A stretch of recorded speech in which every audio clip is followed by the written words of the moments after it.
하나님 아버지, 저희가 이 시간 다시 한번 주님 앞에 나와서 기도하고 또 찬양하며 그리고 주의 말씀에 귀를 기울이며 주님 앞에 머무르기를 소원하여 이 시간 나왔습니다.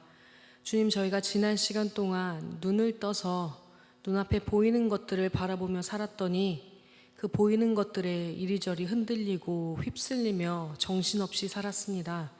주님, 그러나 이 시간 다시 저희가 눈을 감고 보이지 않는 주님을 다시 한번 바라보았더니 주님께서 여전히 이 세상 가운데서 우리를 붙드시고 주님 손에 우리를 함께 움켜주시며 항상 함께 여전히 동행하고 계셨음을 바라보게 해주셔서 감사드립니다.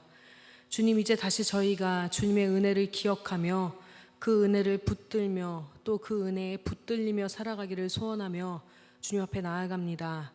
이 시간 우리에게 말씀을 허락하여 주시고 다시 한번 깨닫는 듣는 마음을 열어주셔서 주님께서 바라보시는 그곳을 바라보고 주님께서 뜻하시는 바를 함께 뜻하며 이 세상 가운데 살아갈 수 있는 주의 자녀 될 수 있도록 인도하여 주시옵소서. 감사드립니다. 예수님의 이름으로 기도드립니다. 아멘. 네, 반갑습니다. 오늘 우리 이렇게 또 이제 10번째 화요 모임 시간으로 함께 만날 수 있어서 너무 반갑고 감사합니다. 오늘은 우리 계속해서 지난번에는 성도의 교제에 대해서 이야기를 나눴었는데 오늘은 죄를 용서하여 주시는 것과 이제 사도신경이 거의 끝 부분인데 그래도 아직 한참 남았습니다. 죄를 용서하여 주시는 것과 참 이 한마디에도 우리가 얼마나 생각해야 할 게 많은지, 성경에서 이야기하고 있는 바가 얼마나 많은지 생각을 할 수밖에 없을 것 같습니다. 오늘은 죄를 용서해 주시는 것과, 근데 그 앞에 보니까 제목 아직 못 받으셨나요? 보면 죄를 용서해 주시는 것에 앞에 번호가 붙었습니다. 1이라고. 다음번에는 죄를 용서해 주시는 것에 대해서 두 번째, 세 번째 또 이렇게 시간을 가지면서 이 의미에 대해서 다시 한번 또 바라보고 알아가면 좋을 것 같습니다. 우리 이 죄를 용서해 주시는 것을 고백할 때 우리 계속해서 지금 고백하듯이 성령 하나님이 역사해 주시는 내용 속에서 죄를 용서해 주시는 것을 고백하고 있습니다. 성령님과 관련해서 믿어야 할 세 번째 내용이 바로 죄를 용서해 주시는 것을 믿는 것입니다. 우리는 하나님을 눈으로 본 적이 없습니다. 그런데도 보이지 않는 하나님께서 우리 죄를 용서해 주신다는 것을 우리가 믿고 고백해서 지금 이 자리에 있습니다. 그렇죠? 눈에 보이지 않는데도 내 죄가 그분으로 인해서 용서를 받을 수 있다는 것을 우리가 믿지 않았었는데 믿어지게 되고, 그리고 어느 순간은 갑자기 정말 이거는 믿어지는 거구나 라는 결단이 들고, 그러면서 그런 우리 안에 새로운 변화들이 일어납니다. 죄를 미워하기 시작하고 혹은 그런 나를 괴로워하기 시작하고, 그러면서도 여전히 죄를 용서해 주시지 하는 그 은혜를 우리가 믿음으로 바라보며 붙들며 살아갈 수 있는 은혜가 우리에게 주어진 겁니다. 이건 역시 우리의 힘으로 할 수 있는 게 아니라 성령님이 우리에게 그렇게 역사를 해주시니까, 눈에 보이지 않는 하나님인데도 불구하고 내 죄가 용서되겠지, 하나님께서 이루어 주시겠지라는 게 믿어지는 겁니다. 내가 믿으려고 믿은 게 아니라 믿어지게 된 것입니다. 그래서 우리는 이 죄를 용서해 주시는 것, 이 내용에 대해서도 다시 한번 고백하기를 성령님께서 하시는 일이라고, 성령님에 대한 부분에서 죄를 용서해 주시는 것과를 고백하며 배울 수밖에 없습니다.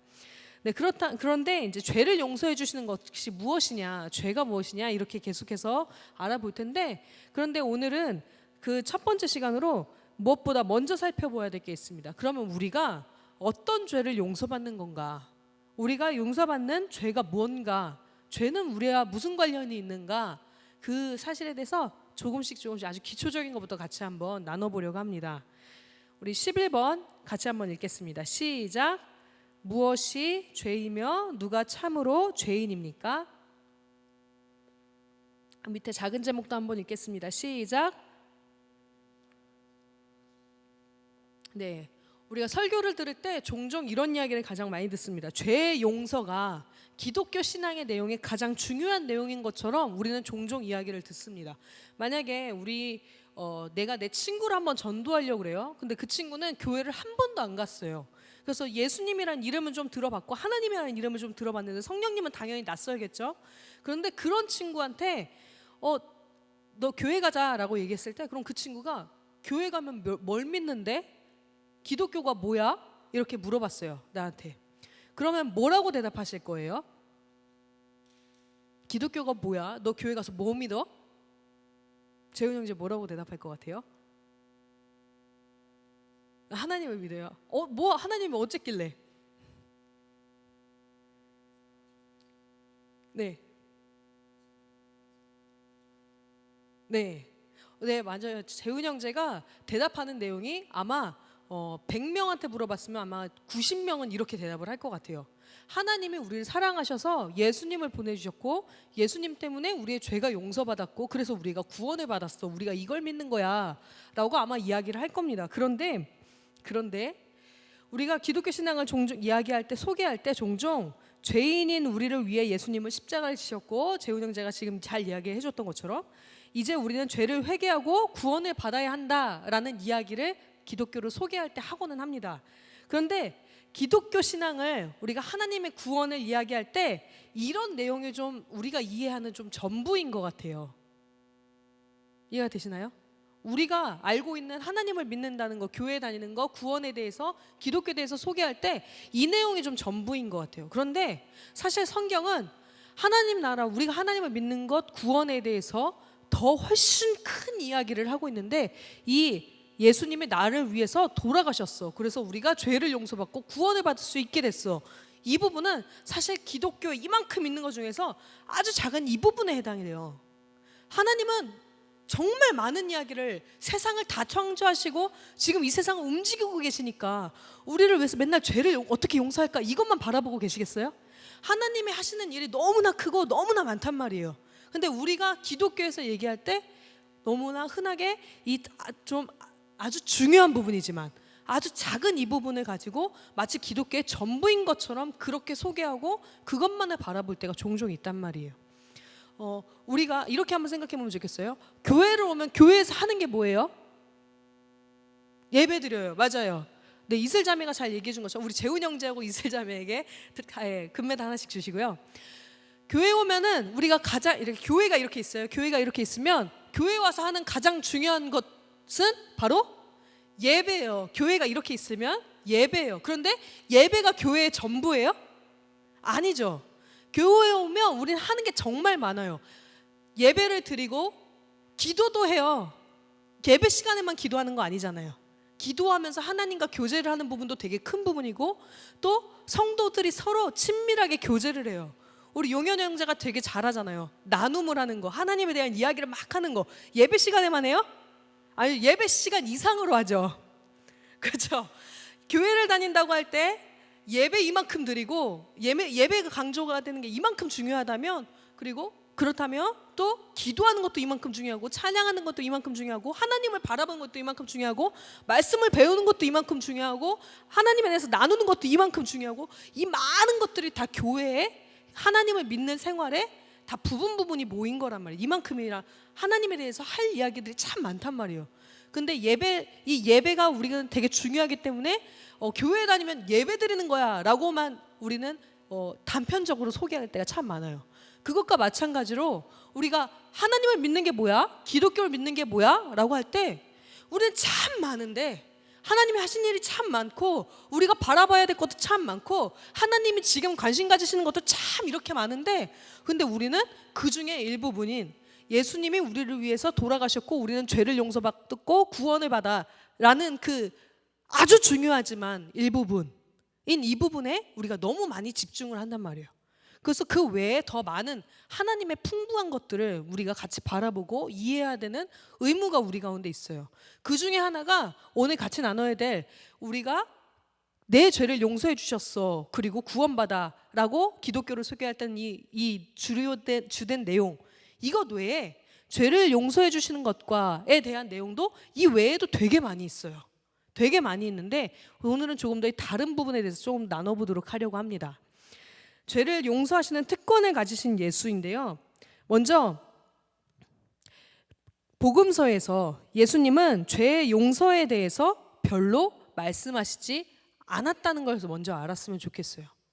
물론 예수님은 죄에 대해서도 이야기를 하시고 죄를 용서받기 회개하라고도 말씀하셨고 그러셨는데, 사실 예수님보다 우리 회개해야 돼, 우리는 이런 죄를 짓고 있어, 우리의 죄의 제목들은 이런 거야, 우리는 간음하고 음란하고 방황하고 방탕하고 술에 취하고 우리는 교만하고 도둑질하고 마음속으로 나쁜 생각을 하고 막 이렇게 많은 것들을 나열한 거는 예수님이 아니라 예수님보다 다른 사람들인 경우가 더 많았어요.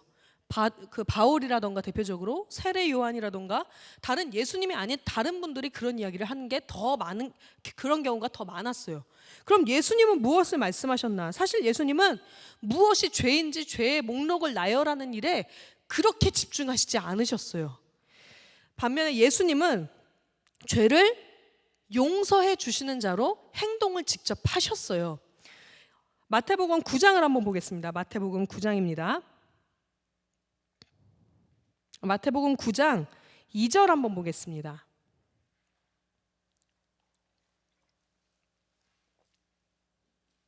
마태복음 9장 2절. 네, 예진님이 한번 읽어주세요. 네, 윤수자매 한번 큰 소리로 읽어줄 수 있어요? 네, 찾고 있어요. 네, 그럼 진주자매가 한번 읽어주세요.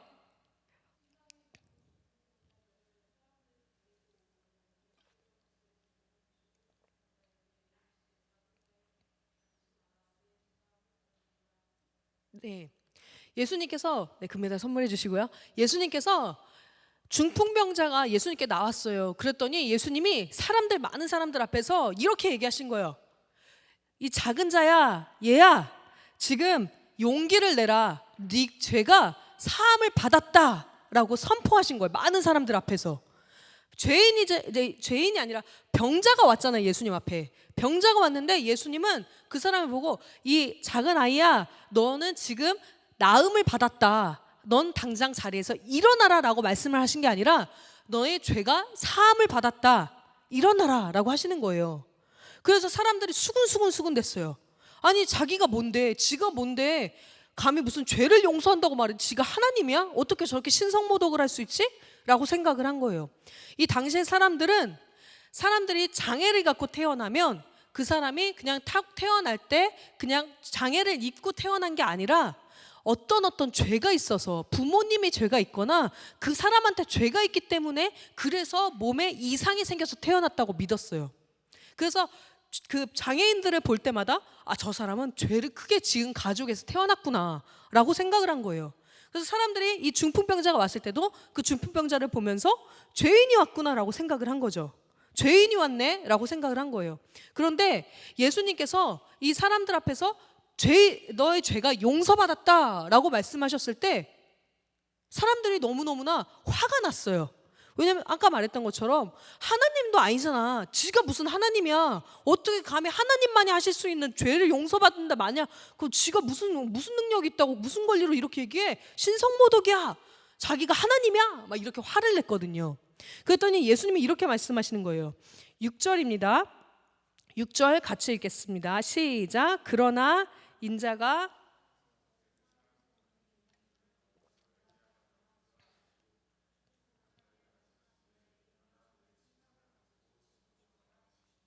예수님께서 사람들한테 이렇게 얘기하는 거예요. 세상에서 6절 5절입니다. 죄송해요. 5절 다시 한번 읽겠습니다. 시작. 내 죄사함을 받았느니라 하는 말과 일어나 걸어가라 하는 말 중에 어느 것이 쉽겠느냐라고 예수님이 말씀하신 거예요. 자, 두 가지가 있어요. 그 죄인을 보면서, 그 병자를 보면서 예수님이 말씀하시는, 사람들한테 이렇게 얘기하시는, 내가 이 사람한테 일어나 걸어가라 라고 말하는 거랑 죄인이 용서를 받았다 라고 말하는 거랑 이 둘 중에 뭐가 더 쉽겠냐 라고 하신 거예요. 뭐가 더 쉬울까요? 사람들이 보고 있잖아요. 이 두 가지 말 중에 선택한다면 무엇을 선택하겠어요? 주은 자매, 죄사함을 받았다. 왜요? 그쵸? 정답이에요. 모범생. 네, 주은 자매 요새 교생 실습 중인데 아주 훌륭한 모범적인 선생님이 되실 것 같아요. 정답을 정확하게 얘기해줬어요. 네, 선물 주시고요. 일어나 걸어가라 라고 말하는 거랑 죄사함을 받았다라고 말하는 것 중에 당연히 말하는 건 죄사함을 받았다라고 말하는 게 훨씬 쉬운 거예요. 그거는 눈에 보이지가 않잖아요. 하늘에서 죄를 사함을 받았던지 안 했던지 이 사람 안에 일어나는 변화를 아무도 모른단 말이에요. 그런데 예수님이 너 일어나 걸어가라 라고 말하는 것은 두 가지가 다 이루어지는 거예요.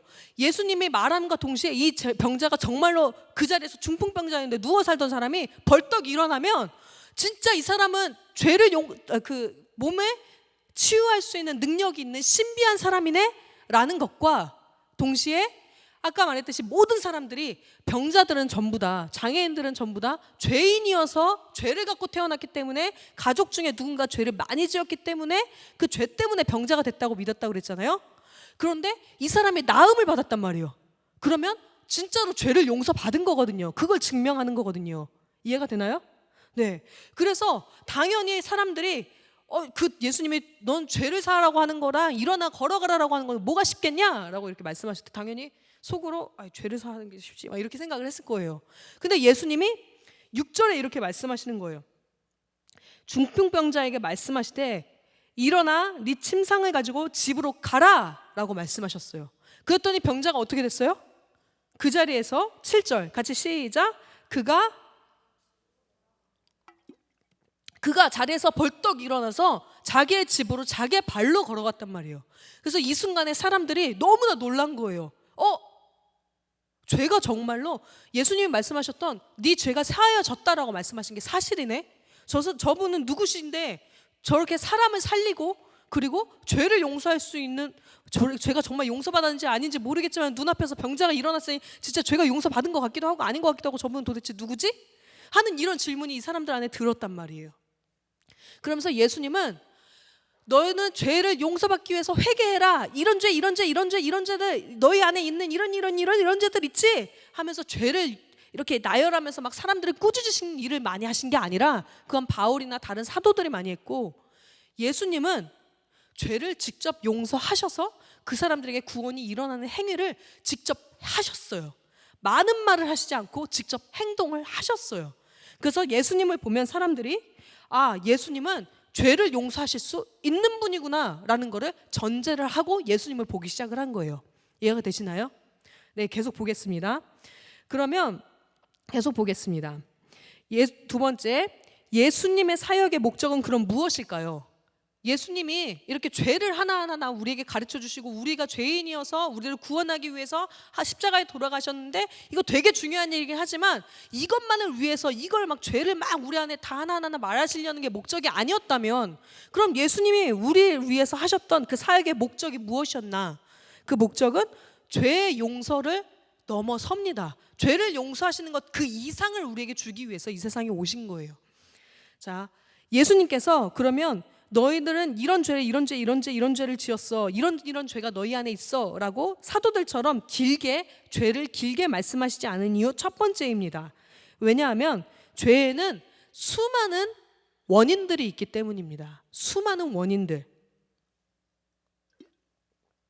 인간의 수많은 죄는 개인 한 사람만의 문제가 아닙니다. 물론 우리의 본성이 악하기 때문에 우리 마음속에 악한 생각을 하고 교만한 마음이 있고 하나님의 말씀이 뜻하시지 않은 대로 자꾸만 행동하려고 하는 그런 개인의 죄들이 있어요. 도덕적인 죄들이 있어요. 그런데 이 죄들에는 우리는 그래서 하나님 앞에 맨날 나와서 우리의 죄만 용서받기를 구하고 예배 시간에도 자꾸 나의 죄, 나의 삶, 그 나에게 주시는 은혜, 나에 대해서 하나님이 용서해 주셨다는 그 확신, 이거에만 자꾸 집중하는 경우가 많은데 하나님이 바라보시는 것은 이거보다 훨씬 큰 거예요. 왜냐하면 사람의 수많은 죄는 개인의 문제만이 아니라 이 사회의 여러 가지 조건과 여러 가지 체제들, 개인의 운명으로 인해서 어쩔 수 없이 일어나는 우리의 나 자신만의 죄에 대한 욕심에서만이 아니라 이 세상이 우리를 죄짓게 하는 그런 이 세상이 너무나 악하게 타락되어져 버린 사회가 우리를 또한 죄를 지을 수밖에 없도록 내몰고 있다는 거예요. 예수님의 관심은 이 부분에도 너무너무나 크게 관심을 갖고 계신데 우리는 기독교라기보다 개신교가 특히 오늘날의 교회가 세상으로부터 계속 욕을 먹는 이유가 뭐예요? 너희들끼리만 너희끼리 뭐 내 죄를 용서받았어, 맨날 주일날 교회 가가지고 그냥 우리끼리 받는 은혜, 하나님이 나랑 어떻게 함께 하시지, 이거 하나에만 집중하고 있고 세상에 무슨 일이 일어나는지, 세상에 아파하는 사람들에게 어떻게 함께 그들과 낮은 자리에 처해 있지 않은지, 그러면서 사람들이 자꾸 비교하면서 저 도대체 종교로서의 무슨 역할을 하고 있는지, 왜 저렇게 비도덕적인지 이렇게 비난하는 일들이 여기서 일어나는 거예요. 하나님이 우리에게 예수님께서 바라보신 건 우리 개인의 죄뿐만 아니라 세상에 일어나는 악한 원리들, 악한 세상들, 그로 인해서 죄를 지을 수밖에 없게 타락된 이 세상, 이것에 대해서 지극하게 관심을 가지셨는데, 이제 그 부분에 대해서 계속 보도록 하겠습니다. 예를 들면 이 사회에 여러 가지 악한 조건들이 우리를 어쩔 수 없이 죄를 짓게 하는 경우가 참 많습니다. 예를 들면 뇌물을 주고받는 사회의 문화, 또 직장 내의 불이익 때문에 참아야만 하는 불법들, 가난 때문에 하는 도둑질, 그리고 또 아무리 애써도 요새는 참 집을 소유하기가 어렵죠. 아무리 애를 써도 미래의 안정을 도저히 내 힘으로는, 내가 아무리 열심히 돈을 벌어도 이 땅 여기서 집 하나 사는 게 우리 청년들한테 불가능해요. 그런 세대가, 이런 세상이, 이런 사회가 만들어져 버린 거예요. 그래서 자꾸만 사람들이 무기력해지고 욜로족이라는 그런 족이 생기고 이러는데, 그래서 한번 하나씩 생각을 해봅시다. 우리가 뇌물을 주고받는 일이 이 사회에 정말 많이 만연해졌습니다. 내가 회사 생활을 하면서 나는 정말 정직하고 깨끗하고 순수하게 지내고 싶은데, 하나님 말씀대로 살고 싶은데, 그런데 이 사회가 그렇게 살아가는 사람한테 너는 정말 정직하고, 야 쟤는 진짜 믿을만해 라고 하면서 이 사람, 우리를 높이 세워주고 좋은 자리를 맡겨주면 참 이상적이고 좋을 텐데, 현실은 그렇지가 않아요. 뇌물을 주고 받아야만 삶을 살아갈 수 있는 그런 생태 구조가 이 사회 속에 만연하게 이미 익숙해져 있어서, 우리 또한 거기서도 뇌물을 주고 받아야만 내가 회사 생활을 지속할 수 있고, 그렇게 해야만 내가 살아남을 수 있고 직장에서 돈을 벌 수 있는 그런 악한 세상이 이미 이 세상 속에 너무나 오랜 시간 동안 뿌리를 내리고 있단 말이에요. 요새 드라마, 가장 히트치고 있는 드라마 밥 잘 사주는 예쁜 누나 보세요. 저만 보나요? 네, 밥 잘 사주는 예쁜 누나 요새 보면 한참 이 주인공의 가장 큰 문제, 회사 생활하면서 가장 큰 문제 하나가 지금 정말 저만 보나요? 불거졌는데, 이 여주인공이 너무나 예쁜 밥 잘 사주는 예쁜 누나 손예진 누나가 회사 생활을 하는데 성추행, 성희롱을 너무 많이 당하는 거예요. 그런데 여자니까 힘이 없으니까 꾹꾹 참았어요. 꾹꾹 참았다가 마침내는 이게 좀 크게 문제가 나서 이게 증거들이 막 모인 거예요. 사람들이 막 이렇게 이 손예진이 어떻게 희롱을 당했는지 이런 것들이 다 이렇게 찍혔는데, 근데 그 희롱을 한 사람들이 누구예요? 손예진보다 부하들일까요? 절대 그럴 수가 없죠. 손예진보다 훨씬 위에 있는 상사, 손예진을 좌지우지할 수 있는 상사들의 한 일들이란 말이에요. 그래서 이 손예진이 한번 각오를 하고, 내가 이걸 밝히겠다, 나에게 손해가 오더라도 내가 이걸 밝히겠다 라고 하는데, 주변 사람들이 말려요. 왜냐하면 너 이거 밝히면 네 목이 날아갈지 몰라. 저 사람들이 얼마나 처벌을 받을지도 모르고, 처벌을 받았어도 너도 결코 편하지 않을 거야. 이렇게 말하는 사람과 또 동시에 주변 동료들이 손예진을 피해요. 손예진에게 만약에 불이익이 당했을 때 혹시 불똥이 나한테도 뛸까봐 그 사람들이 손예진이 당한 게 너무 불쌍하다는 걸 알면서도 손예진은 피하고 왕따처럼 그렇게 손예진 주변을 이렇게 슬금슬금 피해서 다니는 거예요. 이런 일들이 드라마에만 나오는 일이에요? 아니에요. 우리 주변에 너무나 익숙하게 일어나는 일들이에요. 우리가 회사 생활을 하든 무슨 불이익을 당할 때, 회사 생활에서 특히 나보다 직급이 높은 사람들이 하는 불이익, 예를 들면 우리 생활에 요새 워라벨이라고 혹시 아시나요? 이것도 저만 아나요? 요새 사회에서 이렇게 유명한 용어를, 네, 우리 함께 같이 공부해 갑시다. 네, work and life와 밸런스. 요새 사람들이 그냥 예전에는 일하는 거에만 몰두를 하면서 나의 자아 성취를 했어요. 근데 일하는 것만 몰두하면은 나중에 미래가 보장이 됐단 말이에요. 집도 살 수 있고, 돈을 모아서 땅도 살 수 있고, 내 자녀들이 같이 밥 먹고 잘 살 수 있는 사회가 있었으니까 우리 아버지 시대 때는 일하는 데 막 몰두를 했어요. 그런데 지금 세대는 그렇지 못한 거예요. 일을 아무리 열심히 해서 돈을 열심히 모아도 이 땅값이 우리의 10년치, 20년치 연봉을 훨씬 압도적으로 뛰어넘어요. 그래서 10년, 20년 동안 연봉을 한 푼도 쓰지 않고 모아도 우리는 집을 살 수 없어요. 이러다 보니까 현대 젊은이들이 그러면 일하는 것과 내가 돈을 좀 덜 받더라도 내 라이프, 내 인생을 즐기면서 삶의 균형을 잘 찾아가면서 살자 하는 워라밸, 이 워크 앤 라이프 밸런스, 이 용어가 우리한테 지금 익숙한 세대가 되었단 말이에요. 이런 일들이 우리한테 자꾸만 일어나고 있어요. 그리고 우리가 회사에서 우리가 하고 싶지 않은 일을 해야 되는 경우들 있잖아요. 우리에게 맡겨진, 계약되어진 일이 아닌데도 불구하고 강압적으로 해야만 하는 일들. 그런데 그거에 대해서 이건 나에게 맡겨진 일, 내가 이 일을 하려고 난 이 회사에 들어온 것이 아닙니다. 난 이 일을 하지 않겠습니다. 라고 말할 수 있어요? 없어요. 그런 세상이에요. 그렇게 계약하지 않았음에도 그것을 말하면 나에게 불이익이 오니까. 내가 죄를 짓고 싶지 않아도 내 주변의 사람들이 이 사회가 너무나 악한 것으로 깊이 뿌리를 박아서 우리를 죄를 지을 수밖에 없도록, 직장에서 우리가 똑같이 내가 당한 일들을 똑같이 다른 사람에게 행할 수밖에 없도록, 반복할 수밖에 없도록 그런 악한 사회가 우리를 자꾸만 물들이고 있단 말이에요. 나의 개인의 문제뿐만 아니라 사회 속에서 일어나는 이 일들을 예수님은 굉장히 크게 주목하셨어요. 계속해서 보겠습니다. 그래서 물론 이 모든 것이 우리가 도덕적으로 하는 일들도 죄이지만 사랑이신 예수님은 죄인을 자비롭게 여기기 때문에 우리 개개인 한 사람이 주님 앞에 나와서 양심에 찔리던 그 죄의 행위만을 보시지 않고 죄를 지을 수밖에 없게 하는 이 사회적이고 역사적인 배경들, 조건들, 체제를 함께 고려하여서, 그래서 예수님께서 개인 한 사람 한 사람의 죄가 너는 이런 죄를 지었어, 너희 안에는 이런 악한 게 있어 하고 나열하는 일을 즐기시지 않았던 거예요. 예수님은 우리 사회에 대한 일들, 우리 세상의 주변에 있는 일들에 대해서도 굉장히 많은 관심을 가지셨거든요. 그러면 또 두 번째, 예수님이 죄를 길게 말씀하시지 않았던 이유, 두 번째는 예수님의 목적은 죄를 용서하는 데 있으셨기 때문이에요. 죄를 용서하는 데. 예수님의 목적은 사람의 지은 죄를 열거하는 데 있지 않고 죄를 용서하시는 데 있었습니다. 하나님을 아는 유대인들은 죄가 무엇인지 너무나 어렸을 때부터 교육을 받고 자랐기 때문에 죄가 무엇인지 잘 알고 있었어요. 그래서 예수님은 이렇게 자신의 죄를 잘 아는 유대인들에게 이렇게 다시 한번 너 이런 죄를 짓지 하고 죄를 들춰내시면서 그들을 윽박지르려고 하시기보다는 그들의 지난 죄를 묻지 않으시고 모두 용서하시는 그 사랑을 전하시는데 더 많이 앞장서셨어요.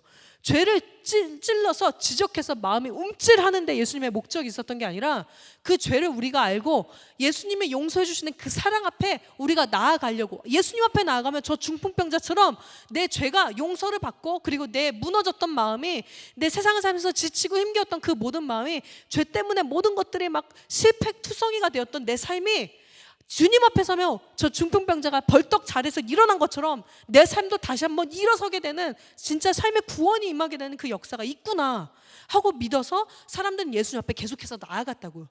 죄를 지어서 내 죄를 어떻게 하면 예수님 앞에서 막 부끄러우면 어딜까 이런 걸 걱정한 게 아니라 예수님 앞에 나오면 내가 구원을 경험하는구나 하는 그 소망 때문에 예수님 앞에 계속 나아간 거예요. 예수님의 목적은 죄를 용서하시는 데 있었기 때문입니다. 그럼 세 번째, 그럼 예수님께서 이 세상에 오신 궁극적인 목적이 무엇일까요? 우리 마가복음 말씀 한번 찾아보겠습니다. 마가복음 1장입니다.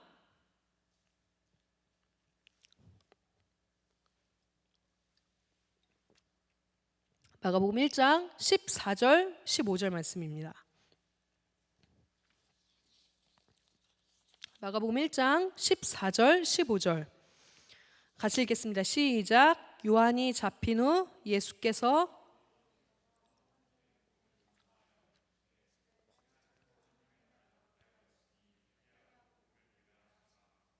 예수님이 사역을 시작하시면서 딱 본격적으로 그 광야에서 시험 받으신 후에 사역을 시작하시면서 첫 번째 하신 말씀이에요. 예수님이 앞으로 내가 이런 일을 할 거야를 우리가 대통령도 대통령 취임식 때 내가 앞으로 어떤 날을 세우겠습니다라는 걸 가장 압축해서 5년의 일을 압축해서 한마디로 얘기를 하잖아요. 그것처럼 예수님이 사역을 시작하시면서 내가 무엇을 위해 왔고 어떤 일을 할 건지를 압축해서 가장 먼저 첫 번째 말로 하신 게 바로 이 말씀이에요. 예수님께서 갈릴리에 오셔서 누구의 복음을 전파하셨어요? 예수님의 복음을 전파하셨나요? 십자가만을 전하러 왔다라고 하셨나요? 하나님의 복음을 전파하신다고 하셨어요. 예수의 복음을 전하러 온 게 아니라 하나님의 복음을 전하러 오셨다고 하셨어요. 예수님은 예수님을 드러내러 오신 게 아니라 십자가를 통해서 내가 너희들의 죄를 용서하고 구원하고 그런 일을 위해서 온 게 아니라, 물론 그 일은 굉장히 크고 중요한 일이에요. 그런데 궁극적인 목적이 뭐냐? 때가 찼고 무엇이 가까이 왔어요? 잘 안 보일지 모르겠는데 다시 한번 같이 잘 눈을 크게 뜨고 보면 보여요. 이르시되 때가 찼고 무엇이 가까이 왔어요? 하나님의 나라가 가까이 왔다라고 예수님이 선포하신 거예요. 예수님이 전하려는 복음은 예수님의 복음이 아니라 하나님의 복음을 전하려고 오셨는데, 그럼 하나님의 복음은 무엇이냐? 하나님의 나라가 가까이 왔다. 이게 예수님이 전하시려던 하나님의 복음이었던 거예요. 예수님은 죄를 하나하나 깨우치고 죄를 용서하는 정도가 아니라 하나님의 나라가 가까이 왔다. 이것을 위해서 예수님이 이 땅에 오신 거예요. 하나님의 나라가 왔다. 하나님의 나라가 우리 안에 이루어져야 한다. 하나님의 나라를 전하시려고 예수님이 오신 거예요. 우리의 생각이 좀 더 커졌으면 좋겠어요. 예수님이 나의 죄를 용서하시고 십자가를 지시고 그래서 우리가 구원을 받고 우리가 이제 하나님 나라에 들어갈 수 있어. 이 정도는 너무 작은 개념이에요. 예수님이 하시는 게 너무 커서 예수님은 이거를 자기의 복음이라고 소개하실 정도가 아니라 하나님의 복음이라고 소개하시면서 하나님의 나라를 내가 전하기 위해서 하나님 나라가 가까이 왔다고 소개하시면서 예수님의 사역을 하신 거예요. 그럼 하나님 나라가 무엇이냐? 이 세상에 하나님의 나라를 세우기 위해서 예수님이 오셨는데 하나님 나라를 세우는 게 무엇이냐? 계속해서 보겠습니다. 예수님께서 죄를 용서하셨던 건 하나님 나라를 세우는 일에 하나의 거쳐가야 할 단계이지 그 자체가 궁극적인 목적이 아니었습니다.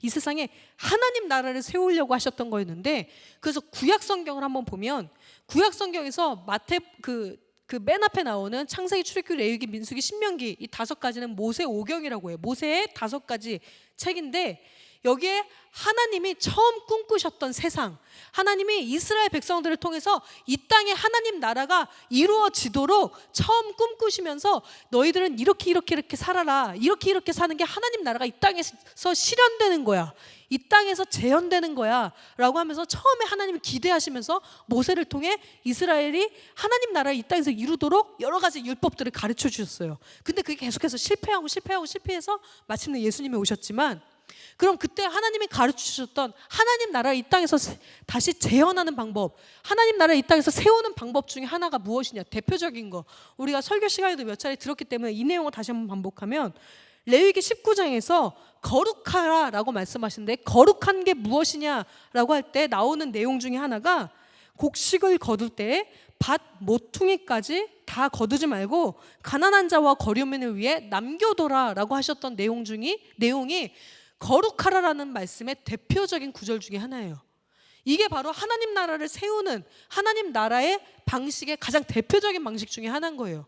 내가 살아갈 때 이 밭 모퉁이 내 거, 제가 계속 설교에서 우리가 잘 알고 있는 내용이겠지만 이 밭이 내 거라고 해도 이 밭은 다 네 게 아니야. 하나님 거야. 근데 하나님이 잠시 너에게 맡겨주신 거야. 그럼 이 재물은 내 거라고 해서 내가 갖고 있어도 다 내 것이 아니라 이 땅에 살고 있는 이 하나님의 백성들이 함께 살아갈 수 있도록 가난한 사람, 노인들, 그리고 과부들, 그리고 고아들, 주변에서 여행 가던 여행객들, 나그네들, 배고픈 사람, 이런 사람들이 함께 먹고 살아갈 수 있도록. 왜? 여기는 하나님 나라니까.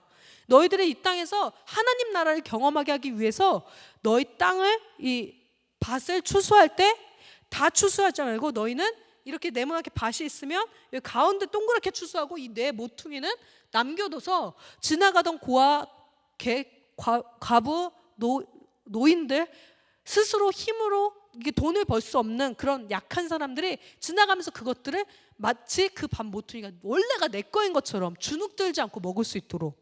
그들도 당당하게 이 땅에서 내가 하나님 나라에 속한 사람이야 라고 하면서 당당하게 소유권을 주장하면서 살아갈 수 있는 것처럼 그 밥 모퉁이를 그 사람들에게 주어라 라고 하신 거예요. 이게 바로 거룩이다라고 하신 거예요.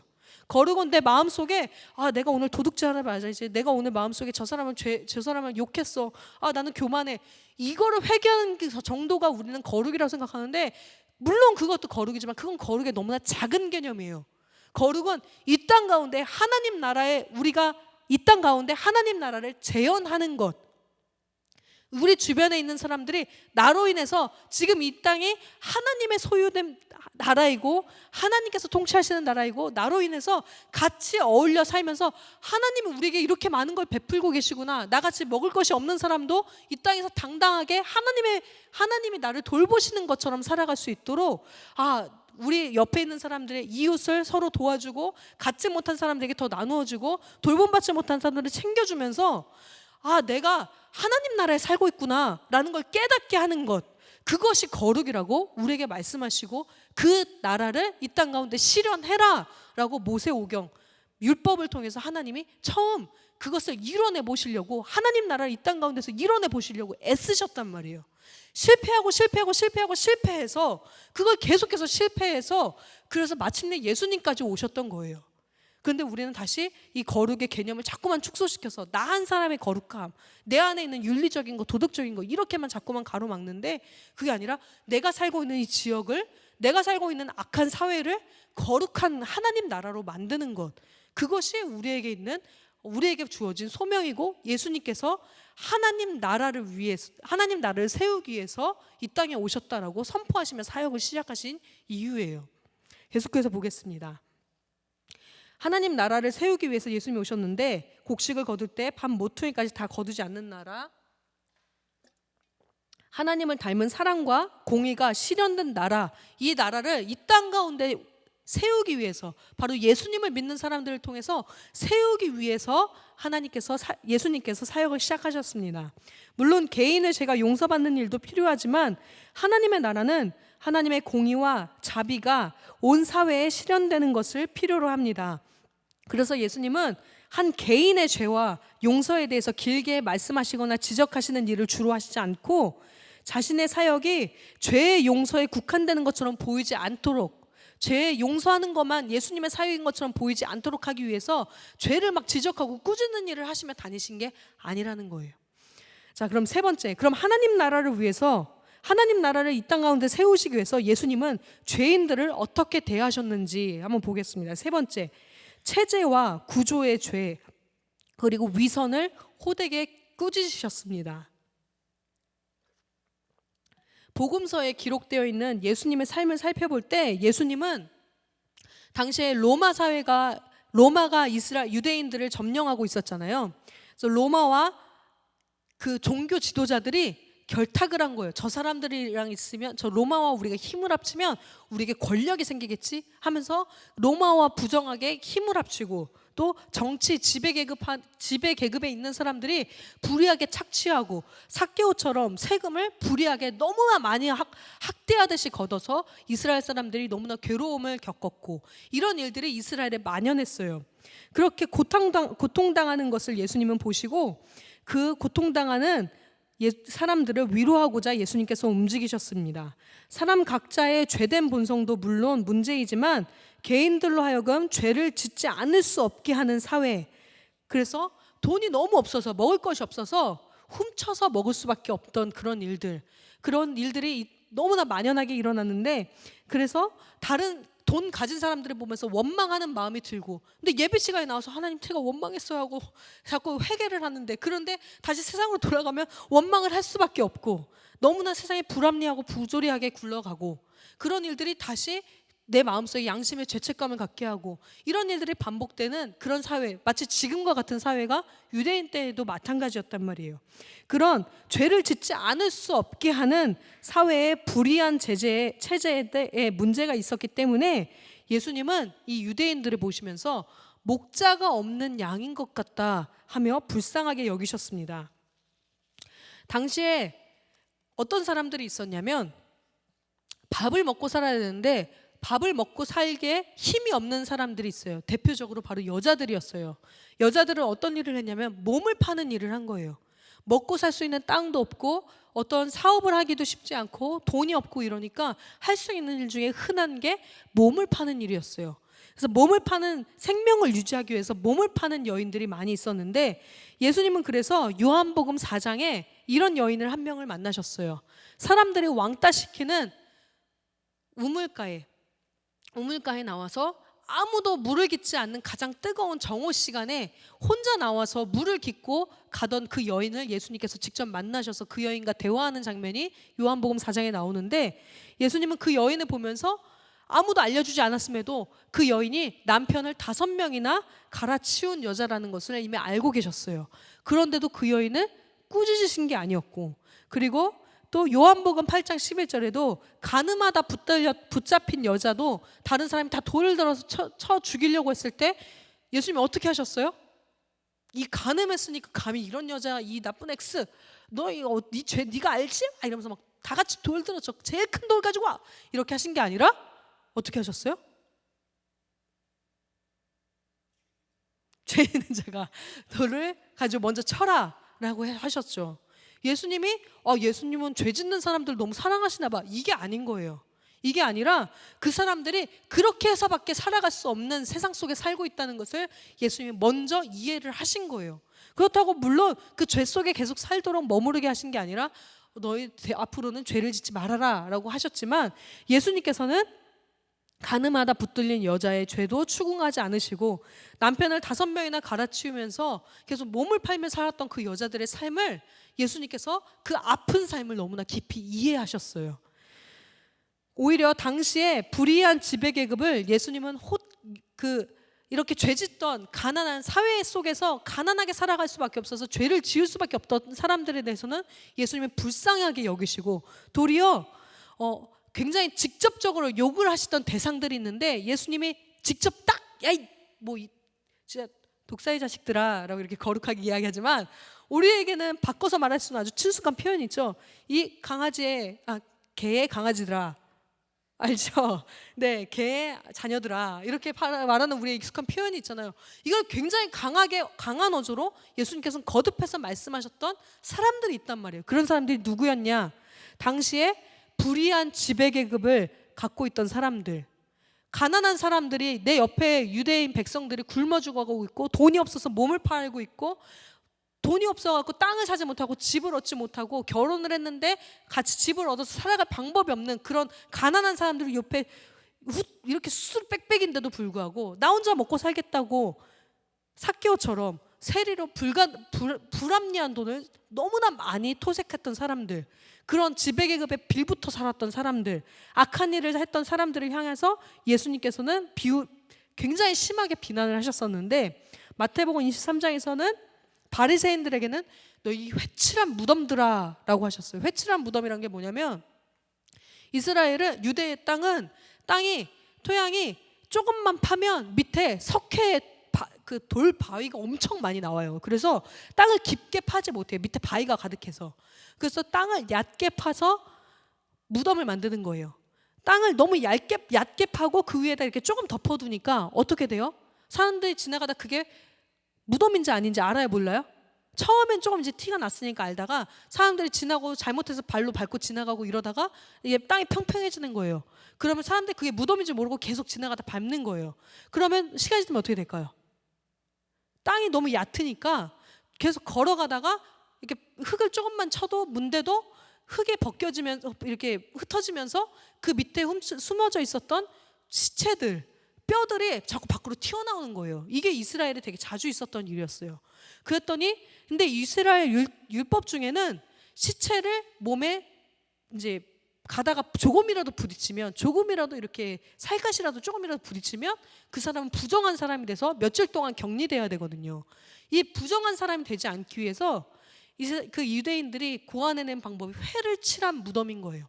바로 무덤을 이렇게 만들어두면은 사람들이 자꾸 모르고 밟고 지나가니까 그 무덤에다가 이렇게 석회를 이렇게 바르는 거예요. 굉장히 예쁘게 튼튼해 보이게 멋있어 보이는 무덤처럼 겉을 바른 거예요. 그건 보기에 멋있는 장식이지만, 장식이 돼 있지만 석회를 발라서 멋있는 무덤처럼 돼 있지만 사실은 그 속에 있는 건 뭐예요? 시체예요. 그걸 예수님이 바리새인들을 보시면서 꾸짖으면서 야 이 회칠한 무덤 같은 애라 이렇게 하신 거예요. 너희들 겉으로 보기에는 경건한 척하고 너희들은 잘 먹고 잘 살고 있으니까 거룩한 척하면서 배가 고프지 않으니까 너희들은 몸을 팔지 않아도 되니까 거룩한 말하고 사람들 앞에서 맨날 기도하고 교회에 맨날 나와서 예배 드릴 수 있고 돈을 벌지 않아도 되니까 형편이 여유가 있으니까 그러니까 너희들은 와서 교회에 와서 막 경건한 척 거룩한 척은 있는 대로 다 하는데 너희 주변에 저 돈이 없었고 밤낮으로 일해야 되는 사람들, 그래서 손도 깨끗하게 씻지 못하고 몸도 깨끗하게 하지 못하고 기도도 자주 하지 못하는 사람들 보면 왜 이렇게 불경건해 이렇게 꾸짖고 나무라는 사람들, 이 회칠한 무덤 같은 자식들아, 이 외식하는 자들아, 실제로는 경건하지 않으면서 경건한 척하는 자식들아 라고 하면서 예수님이 비웃으신 거예요. 비난하신 거예요. 그리고 또 그렇게 지배계급 중에 그런 악한 일을 만든 대표자 헤롯 왕, 그렇게 사회 체제를 그렇게 만들어버린 왕 헤롯을 여우라고 하면서 굉장히 비난을 하셨어요.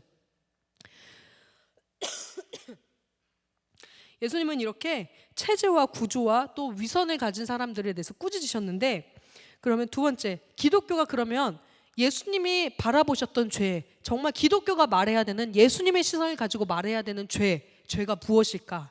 계속해서 보겠습니다. 그러면 이런 내용을 통해서 우리는 우리 마음속에 일어나는 그런 생각들, 우리가 맨날 주일마다 나와서 하는 회개, 그 정도만 가지고 죄라고 말하는 게 아니라는 걸 이젠 조금은 아실 거예요. 예수님의 관심사는 훨씬 컸다는 것을 알 수 있을 거예요. 물론 우리는 개인적인 죄를 지적하고 회개를 요구해야 할 것입니다. 이 내용부터는 다음 주에 더 자세히 다룰 건데요. 이와 동시에 기독교는 개인들이 죄 짓기 싫어도 죄를 짓지 않을 수 없게 하는 이 세상의 체제의 죄악과 불의에 대해서 말해야 합니다. 죄를 짓기 싫어도 죄를 짓지 않을 수 없게 하는 사회 구조, 사회 체제의 죄악들, 불의한 일들, 불합리한 일들에 대해서 말해야 하는 게 기독교인의 책임입니다. 왜냐하면 예수님이 바로 이 땅 가운데 그런 일들을 꾸짖으시면서 하나님 나라를 건설하시기 위해 이 땅에 오셨기 때문이에요. 우리 중에서 가장 대표적인 일들이 뭐가 있을까요? 개인의 작은 죄에 대해서는 목에 힘을 주어서 고함을 지르면서도 체제와 구조와 사회적인 죄악에 대해서 관심도 갖지 않고 뉴스도 보지 않고 그 일들이 무슨 일이 일어나는지, 정치와 사회 속에서 무슨 일이 일어나는지 관심 갖지 않고 그냥 나만 교회 나와서 기도하면서 내 죄를 용서받았어, 내가 은혜 받았어, 아 할렐루야 이거면 다 됐어 하는 그 정도가 기독교가 아니라는 거예요. 그렇게 하면서 사회 속에서 침묵을 지키지 않는 것은 기독교인으로서는 결코 옳은 일이 아닙니다.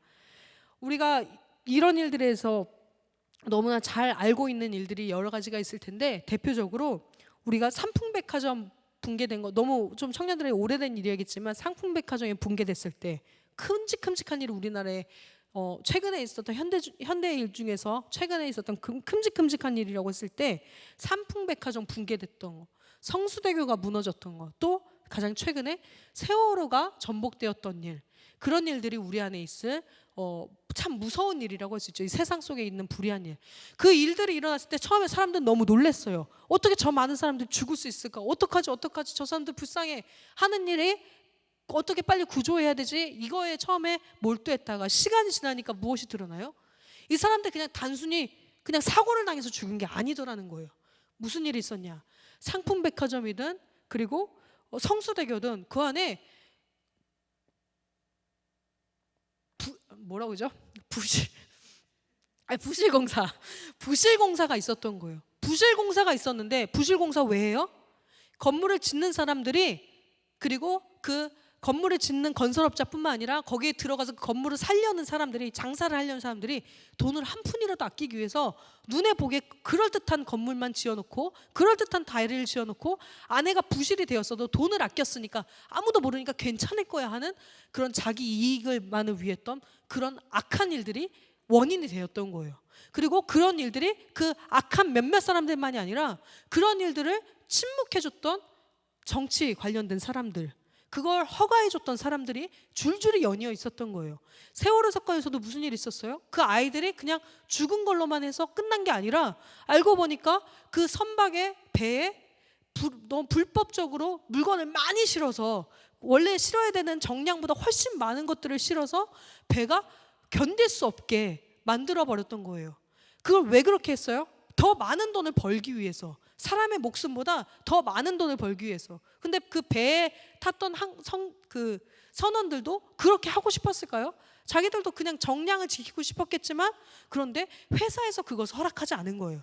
그리고 그럼에도 또 불구하고 그 선원들은 그 사고가 일어났을 때 가장 먼저 자기들이 도망쳐 나오면서 불쌍한 학생들이 죽어나고도 자기만 생각하는 이기주의가 있었고, 회사는 더 많은 돈을 벌기 위해서 생명을 무섭게 생각하지 않았던 그런 이기심이 있었고, 그런데 또 이게 파고 들어가니까 뭐예요? 그렇게 배의 선박에 그렇게 그런 불합리한 일들이 일어나고 있다는 것을 국토수산부가 알고 있었는데 그것을 그냥 통과시켜 줬었던 일들이 꼬리에 꼬리를 물고 사회에 깊숙하게 악한 일들이 뿌리를 내리고 있었다는 게 드러난 거예요. 기독교인들이 관심을 가져야 될 건 나 자신의 죄뿐만 아니라 이 죄를 자꾸만 용납할 수밖에 없는 사회, 그리고 나를 다시 죄를 지을 수밖에 없게 만드는 이 사회 속에서 그런 일은 옳지 않습니다라는 걸 바라보고, 그런 일이 옳지 않다는 것, 이게 하나님 나라가 아니라는 것을 말하는 게 기독교인의 책임이고 예수님께서 선포하신 하나님 나라의 복음인 거예요. 계속해서 보겠습니다. 그래서 예수님은 이런 일에 목에 힘을 주어 호되게 비난하며 지배 계급이 회개해야 한다고 요구하셨습니다. 세 번째, 목구멍에 풀칠하기 위해서 죄를 짓고 가난을 이기지 못해서 아이들에게 가끔 화풀이를 하는 사람들, 그들의 잘못은 죄악이라고 우리는 고래고래 고함 지르면서, 그러면서도 국민들의 재산을 집어삼키거나 국가의 권력이 마치 자기 집안의 소유인 것처럼 착각해서 국가 권력을 사적으로 휘두르는 죄악에는 침묵하고 있다면, 그리고 그 일이 일어나도 그냥 어떻게 되겠지 하며 방관하고 있다면 우리는 예수님의 가르침을 바르게 알지 못하는 것입니다. 그럼 무엇이 죄이며 누가 참으로 죄인입니까? 마지막으로 무엇이 죄입니까? 누가 참으로 죄인입니까? 우리는 죄된 행위만을 우리가 죄를 어떤 걸 지었어, 이것만을 가지고 죄라고 생각하지만 예수님은 죄를 한 걸음 더 깊이 보셨습니다. 예수님은 죄된 행위만을 본 것이 아니라 인간의 죄된 본성과 죄된 마음도 보셨습니다. 인간의 죄된 행위 이전에 이미 그 마음속에 그 행위를 맺게 만드는 본성에서 자기중심적이고 탐욕스러운 존재라는 게 사람의 마음이고 사람의 죄된 본성이라는 것을 예수님이 이미 너무나 잘 알고 계셨습니다. 그런데 문제는 우리가 이 죄된 행위를 하나하나 열거하는 데 있는 게 아니라 우리가 자기중심적에서 이 탐욕스러운 이 마음을 우리가 정말로 고쳐서 돌이키는데 우리의 중요한 점이 있습니다. 또 당시에 사회의 통념에 어긋나는 죄를 짓지 않는다고 해서 우리가 지금은 불법이 아니니까 이건 죄가 아니겠지, 법에 걸리지 않잖아 라고 해서 아무렇지 않게 행동했다고 해서 그게 거룩하고 고상한 사람인 것처럼 보이는 사람이 사실은 예수님 눈에는 창녀보다 더 탐욕스러운 마음을 가진 경우도 있습니다. 당시 유대인들은 주일날에 달걀을 낳았어요. 그걸 먹으면 죄인이었어요. 왜요? 안식일날 닭이 일을 했어요. 근데 그거를 받아 먹었단 말이에요. 그러면 우리는 안식일을 범한 거예요. 근데 지금은 우리는 안식일날 밥 먹어요? 달걀 먹은 적 있어요? 죄인이네? 아니죠. 왜 아니에요? 그때 사회에서 익숙하던 죄와 지금 사회가 지나고 나니까, 세대가 지나고 나니까 익숙하게 이건 죄가 아니야 라고 하는, 이게 바뀐단 말이에요. 그래서 사람들은 우리가 살면서 나는 법에 걸리지 않잖아, 이런 행동을 하고 있는데 나는 더러운 사람 아니야, 난 깨끗한 사람이야 라고 자신할 수 있는 사람이 사실은 없다는 거예요. 시간이 지나면 어떤 것은 법에 걸리는 죄가 될 수 있고, 시간이 지나면 하나님 눈에 넌 이거 사실은 죄였어 하고 그때서야 드러나는 것들이 있을 수 있단 말이에요. 그리고 우리가 또한 지금은 나는 하나님 말씀 정말 잘 듣고 예배 절대 안 빠지고 정말 봉사 열심히 하고 말씀 줄줄 외우고 성경 공부 엄청 열심히 하잖아 라고 하더라도 아까 말했듯이 사회의 죄에 대해서 침묵하고 관심 갖지 않고 그 사람들이 아픈 일을 당하고 있어도 그 일이 그냥 나와 상관없는 일인 것처럼 그냥 무시하고 지나가면, 예수님이 이 땅에 오셔서 하나님 나라가 이 땅에서 이루어져야 한다고 그 일을 위해서 오셨는데 우리는 정작 그 일에 관심을 갖고 있지 않고 다 무시하고 지냈다면, 하나님 앞에서 우리가 언제 너 그런 죄를 지었잖아 하고 정죄를 당할지도 모르는 거예요. 그래서 우리는 몸은 깨끗할지 모르나 마음은 걸레보다 더 더러울 수도 있고, 몸은 더럽지만 내 마음은 사실은 천사의 마음과 같이 고울 수도 있습니다. 나는 참 깨끗한 사람이라고 생각했지만 사실 하나님 눈에 너무나 더러운 사람으로 이미 판명이 됐을 수도 있고, 내 눈에 보기에 쟤는 예배도 참 빠지고 쟤는 진짜 성격도 되게 더럽고 정말 진짜 막 어떻게 저런 애가 있어? 라고 하지만 사실은 그 사람의 마음이 그 사람만이 아는 하나님과의 관계에서, 그 사람만이 알고 있는 그 사람이 사는 자리에서는 하나님 보시기에 누구보다 깨끗한 사람일 수도 있는 거예요. 자, 그러면 그리고 계속해서 보겠습니다. 요즘 우리 사회에는 무전유죄, 유전무죄라는 말이 유행하고 있습니다. 이게 정말 와닿는 세대인 것 같습니다. 돈이 있고 돈만 있어서가 아니라 힘이 있는 사람은 그 사람이 너 이거 지금 죄야 라고 하면은 모든 사람들이 그를 싸잡아서 다 뭐 감옥에 넣던지 아니면 사회에서 격리시키든지 회사에 자르든지 왕따를 시키든지 이렇게 할 수 있는데, 힘이 없는 사람은 아무리 발악을 하고 애를 써도 그런 일이 일어나지 않죠. 이런 말들이 이용하고 있습니다. 이 말은 누가 정말 죄인인가를 분간하기 어려운 사회가 되었다는 것을 뜻합니다. 법적인 범죄는 피하면서 지능적으로 범죄하는 사람들이 너무나 많기 때문입니다. 그래서 법적으로는 죄를 하나도 짓지 않고 교묘하게 피해가고 돈으로 어떻게 지혜를 사고 그래서 교묘하게 피해가는데, 사실은 입으로, 글로, 마음으로 사람을 죽이고 뒤에서 행동으로 법을 피해가면서 여러 가지 방식으로 힘으로 어떤 사람들을 매장시킬 수 있고, 그런 일들이 너무나 많이 일어나고 있는 거예요. 그래서 우리 중에 무엇이 죄이고 무엇이 죄인이 아닌지, 나는 죄인인지 죄인이 아닌지 누구도 스스로 자랑할 수 없는 그런 게 우리의 인간의 실존입니다. 성경은 그래서 그런 우리를 향해서 이렇게 말합니다. 전도서 7장 20절 같이 읽겠습니다. 시작. 네, 항상 옳은 일만 하고 죄를 짓지 않는 의인은 이 세상에 한 명도 없다라고 말씀하셨습니다. 이 세상에 의인은 하나도 없다라고 하나님이 말씀하신 거예요.